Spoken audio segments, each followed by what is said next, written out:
In 1990, 3% of men reported having zero close friends. By 2021, that number jumped to 15%. 1 in 7 men in America has nobody to call. And the Surgeon General has declared this a public health epidemic. Not a trend, not a concern, an epidemic.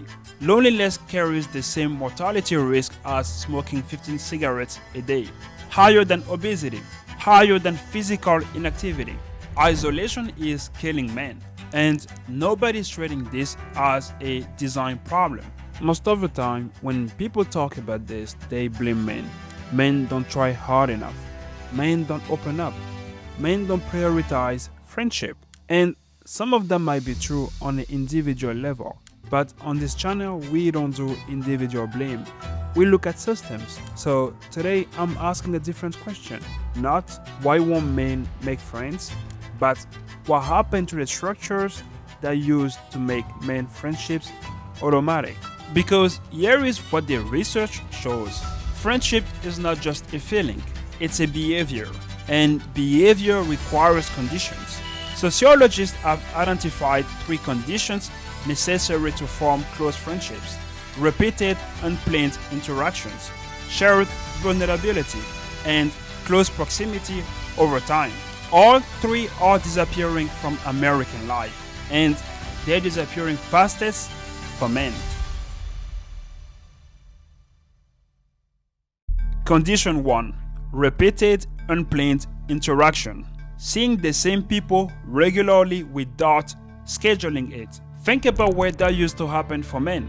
The neighborhood bar, the barbershop, the union hall, the bowling league, the church, the lodge, the VFW, the corner store where everybody knew your name.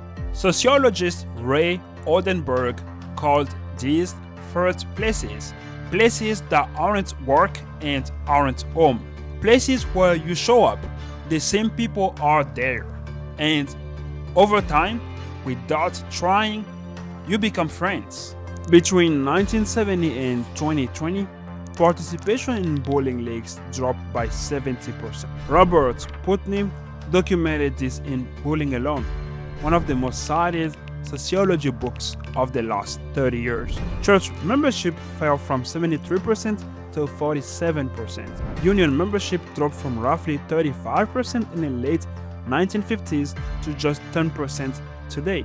Fraternal organizations like the Elks, the Moose Lodge, the Rotary Club, the VFW lost between 30 and 60% of their membership since the late 1980s. And these weren't just clubs, they were friendships infrastructure. The bowling league didn't just give you something to do on Tuesday nights. It gave you 15 other guys who knew your name, noticed when you didn't show up, and asked how your kid's surgery went. The union hall wasn't just a negotiating body. It was a place where men sat in a room together, shared grievance, and built trust through shared struggle. When those institutions collapsed, they didn't just take the activities, they took the conditions for friendship. And it wasn't just voluntary organization. The physical design of American life changed. Suburbanization moved people into neighborhoods with no sidewalks, no corner bars, no gathering spaces. You drive to work, drive home, pull into your garage, and close the door. You can live next to someone for 10 years and never learn the name. Robert Putnam measured this directly. Every 10 additional minutes of commuting reduces all forms of social capital by 10%. Community involvement, church attendance, informal socializing, all of it drops. The average American commute is 27.6 minutes each way. That's nearly an hour a day spent between places where friendship could happen.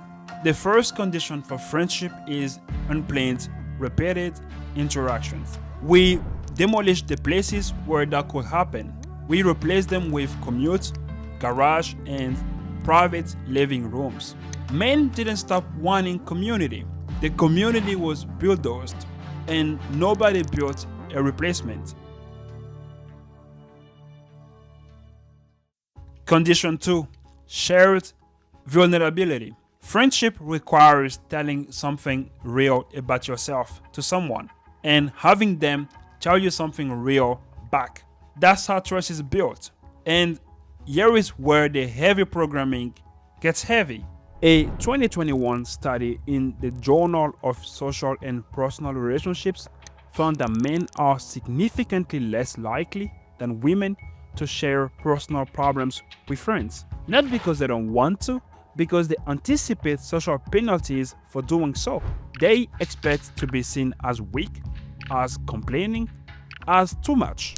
And a separate 2019 study found that both men and women judge men more harshly when they express emotional vulnerability to other men. The penalty isn't just imagined, it's measured, and it comes from everyone. And this starts young. Researcher Niobe Way spent years interviewing teenage boys about their friendships. What she found was striking. At age 13 and 14, boys describe their friendships in deeply intimate terms. They talk about needing their best friend, missing them, loving them, using language that sounds like what you expect from girls. Because at that age, the emotional need is identical. By age 16 and 17, something changes. The same boys start using distancing language. I don't need anyone. I'm good on my own. That's kinda gay. The needs didn't just go away. They just learned to hide it. And this isn't just cultural, it's institutionalized. The American Psychology Association 2018 guidelines on masculinity identified traditional masculinity ideology. The norms that tells men to be self-reliant, emotionally stoic, and competitive as a significant contributor to men's mental health problems. The norms don't just discourage vulnerability, they make vulnerability feels dangerous. And without vulnerability, friendship cannot deepen past the surface. You can watch a game every Sunday with the same guy for 20 years and still have no idea what he's going through because neither of you was ever taught that it is safe to ask. You're in the same room, but you're not in the same conversation. I think most men watching this know exactly what I'm describing. You have people in your life you will call friends, but if you're honest with yourself, you wouldn't tell them you're struggling. You wouldn't say you're scared, lonely, or lost. Not because they're bad people, but because nobody ever showed you what that conversation looks like between two men. The vulnerability gap isn't a character flaw, it's a training failure, and the training starts at 14. Condition 3. Sustained proximity over time. Friendship requires time spent together, not a text every 3 months. Actual time spent in the same room. And time is the one thing the modern economy has systematically taken from men. American men who are married with children work on average of 45 hours per week, had commuting 50 hours, had household responsibilities that have increased as dual income families became the norm. 50 to 60 hours of obligated time, at sleep 49 hours, personal maintenance 10 hours, childcare variable but let's call it 10. That's 125 to 130 hours per week committed out of 168 total. That leaves roughly 38 to 43 hours for everything else: entertainment, exercise, errands, rest, and somewhere in there, friendship. And here is what fills the remaining time: screens. The average American adult spends 3 to 4 hours a day on their phone. That's 21 to 28 hours a week consumed by digital consumption. And passive consumption feels like connection. You scroll social media, see what friends are doing, react to their posts. It feels like maintaining the relationship, but you're not maintaining it, you're observing it. And observation is not intimacy. And the time crisis isn't random, it's economic. Productivity has increased by over 60% since 1979. Wages on the other side have only increased by 16%. The gaps get filled with longer hours, second job, side hustles, and the constant anxiety of financial precarity. When your economic situation is fragile, friendships becomes a luxury you can't schedule. So let's put all of those together. The third places where men used to see each other, demolished by suburbanization, declining institutions, and economic precarity. The vulnerability that friendships requires, trained out boys by age 16, punished by both genders, and never modeled. The time that proximity needs to become trust, consumed by work, commutes, and screens. Men didn't lose their friends. The conditions for friendships were removed, one system at a time. Now, the question I always ask on this channel, who profits? Because someone profits from mere loneliness. Lonely people consume more.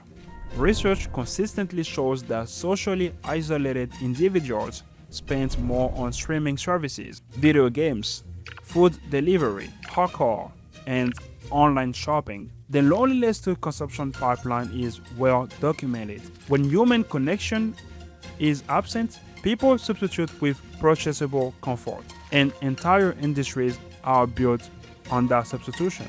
And then there is the digital replacement economy. Lonely men don't just consume more products, they consume more parasocial content. Streamers, podcasts, YouTubers, people who feel like friends but aren't. The content creates the illusion of company. The algorithm keeps serving more, and the man never has to risk the vulnerability that real friendships demands. And I want to be honest about something uncomfortable. The irony is real. You're watching a video about male loneliness made by a man talking to a camera alone. I know that, you know that. But there is a difference between what I'm doing and a parasocial replacement.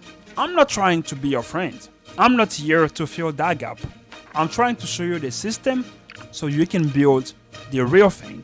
The economic system needs you working. The attention economy needs you scrolling. The consumption economy needs you buying. None of them needs you sitting on a porch at 7 p.m. on a Tuesday with a friend doing nothing productive. And that's exactly what friendship looks like. I'm not going to give you a 5 steps productivity framework for making friends. That's not how friendship works. But I can tell you what the research says about rebuilding the conditions that make friendships possible. First, find or create a low-stake in-person thing. Not a one-time hangout, not a group chat. A recurring event that doesn't need coordination every time. A pick-up basketball on Saturdays. A standing dinner at the same restaurant on Thursdays. A monthly poker night. A running club. A workshop. The research is clear. Friendships forms through unplanned, repeated interactions. The best way to engineer that is to create a system where showing up is the default and not showing up is the exception. Second, go first. If you're waiting for someone else to be vulnerable, you wait forever because they're waiting too. That's the trap. Next time someone asks you how you're doing, try giving a real answer. Not a dramatic "I have a confession," but something like, "This week has been rough," or "I've been feeling kinda lonely lately." You will be stunned by how many men's response with, "Dude, me too." The war between men isn't thick. It's just that nobody's willing to go first. Third, protect unproductive time. Friendship doesn't happen in the gap between productive activities. It is the gap. Block time on your calendar for nothing. Not for a gym session, not for content consumption, not for a side project. Time where you could call someone, go somewhere, sit with someone. The system will try to fill every empty hour with either consumption or productivity. Resist. Unproductive time is where relationships happens. Fourth, stop outsourcing connections to screens. Liking someone's post is not maintaining friendship. Doing a TikTok streak or a Snapchat streak with someone is not maintaining friendship. Watching and liking someone's stories is not catching up. Sending a meme is not being present. Those are proximity indicators. They tell you someone exists. They don't build trust, vulnerability, or shared history. If you follow someone while I was talking, and you did, I can almost guarantee it. Then text them right now. Not a meme, not a link to this video, an actual question. Hey, how are you doing? Then listen to the answer. 1 in 7 men in America has nobody to call. Not because men are broken, not because men don't want connection, but because the third places were demolished. The vulnerability was drained out. The time was consumed by systems that profit more from isolation than they profit from connection. This video is different from my usual content. I normally cover financial system, attention economy, labor exploitation, but loneliness is a systems problem too. It has structural causes, economic beneficiaries, measurable outcomes, and it kills people. So, if you got something from this, I'll ask you the same thing I always ask. Share it. Not for views, because somewhere in your contacts, there is a man who needs to hear that loneliness isn't his fault. Every system I covered in this channel was designed by someone.